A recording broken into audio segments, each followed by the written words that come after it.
How could two of the most magnificent ships in history meet such tragic ends? Was it hubris, fate, or a combination of both? The Titanic and Costa Concordia were symbols of luxury and technological advancement for their times.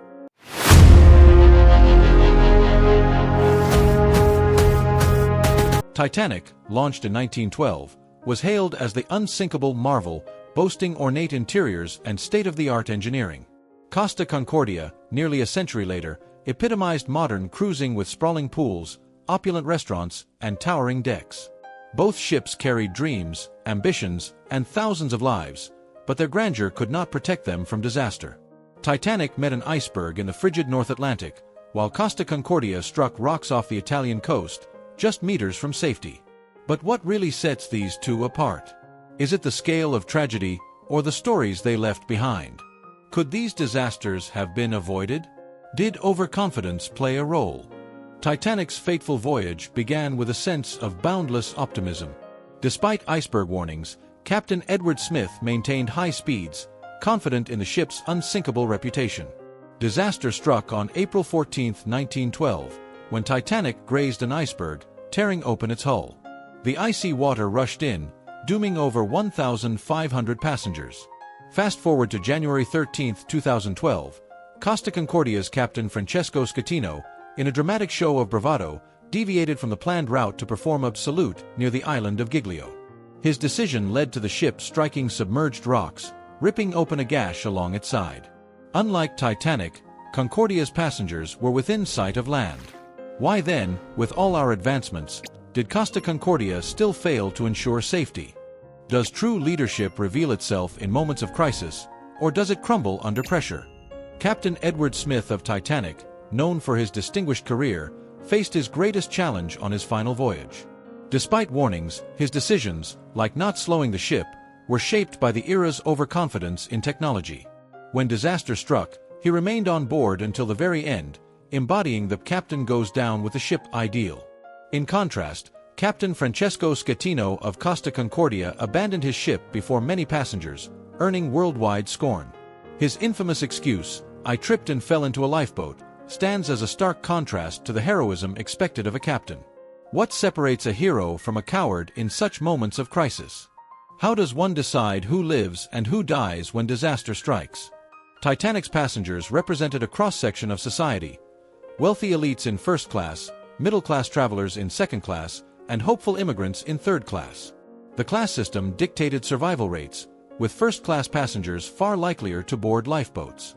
Costa Concordia, on the other hand, catered to a modern, egalitarian mix of families, tourists, and crew. Yet, panic and chaos during its evacuation echoed Titanic's tragedy. Survivors from both ships describe harrowing escapes, tearful goodbyes, and acts of sacrifice.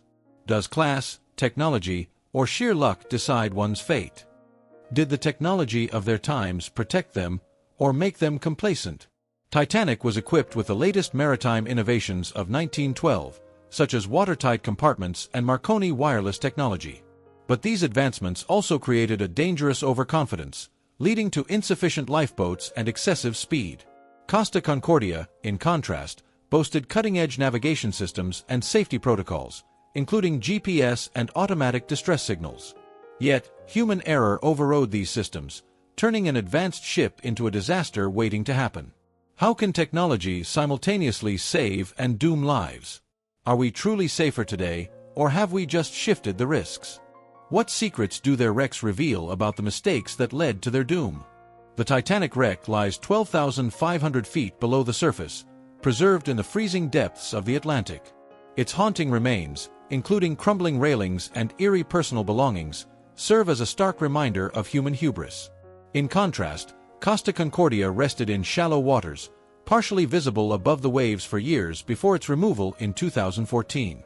The painstaking process of raising and dismantling the ship cost billions, sparking debates about maritime safety and environmental responsibility. Do these wrecks offer closure, or do they only deepen the mysteries of these tragedies? What can survivors teach us about resilience and the fragility of life? Titanic survivors spoke of frigid waters, courageous acts, and the eerie silence after the ship went under. Many suffered lifelong trauma, haunted by the cries of those left behind. Costa Concordia's survivors, though spared the icy depths, endured their own nightmarish ordeal, trapped in dark, tilting corridors and facing delays in evacuation. Both groups describe moments of humanity and terror, from strangers forming bonds to loved ones lost forever. Does survival come down to courage, chance, or something more profound? Why do these tragedies remain etched in our collective memory? Titanic became a symbol of human ambition and fragility, immortalized in books, films, and even music. James Cameron's 1997 movie brought its story to millions, blending historical detail with dramatic fiction. Costa Concordia, though less romanticized, stirred its own debates about modern safety, leadership, and media sensationalism.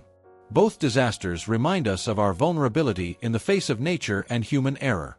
Are these stories warnings or reflections of our enduring fascination with catastrophe?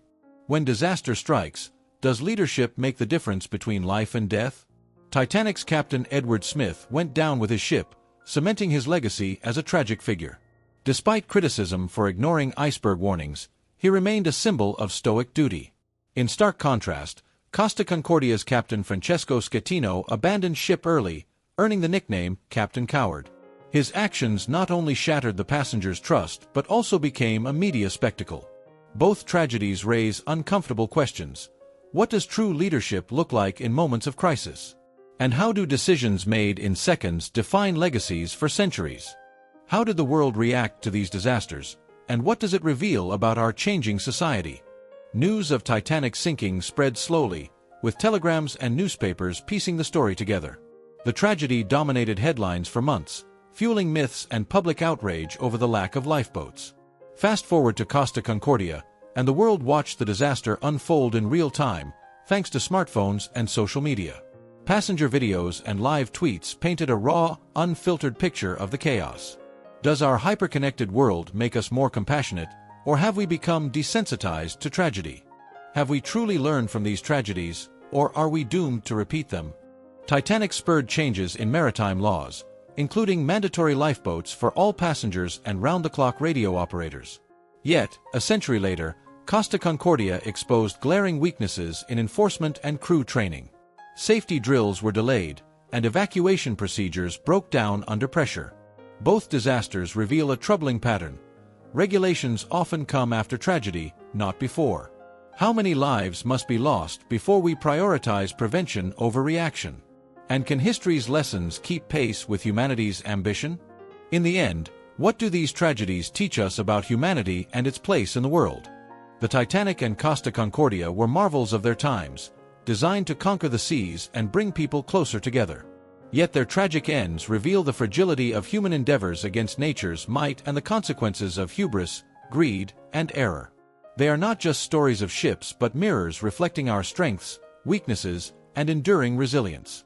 Do these ships represent failure, or are they monuments to the human spirit's determination to rebuild and move forward?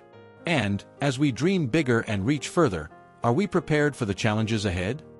Thanks for watching, and subscribe my channel.